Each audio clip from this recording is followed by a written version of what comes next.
Hi everyone, welcome back. ജിമ്മിലെ protein powder ഇടുപ്പെല്ലിനെ നാശം വരുത്തുമോ? ഇതറിയാതെ പോകരുത്. ജിമ്മിലൊക്കെ പോകുന്നവർ പേശികൾക്ക് അധിക പോഷണത്തിനായി ചിലപ്പോൾ സ്റ്റിറോയിഡുകൾ ചേർന്ന പ്രോട്ടീൻ പൗഡറുകളെ ആശ്രയിക്കാറുണ്ട്.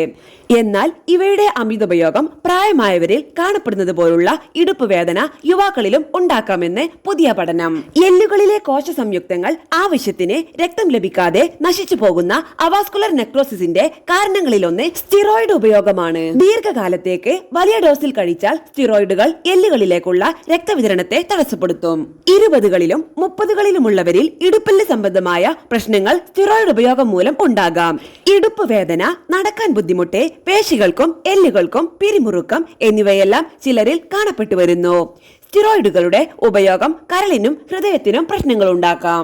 എന്തെങ്കിലും രോഗങ്ങൾക്ക് ഡോക്ടർമാരുടെ നിർദ്ദേശപ്രകാരമല്ലാതെ സ്റ്റിറോയിഡുകൾ ദീർഘകാലം ഉപയോഗിക്കുന്നത് രക്തത്തിലും മജ്ജയിലും കൊഴുപ്പടിയാൻ കാരണമാകും. സ്റ്റിറോയിഡിന് പുറമെ അവാസ്കുലർ നെക്രോസിസിന് കാരണമാകുന്ന മറ്റൊരു ഘടകമാണ് മദ്യപാനം.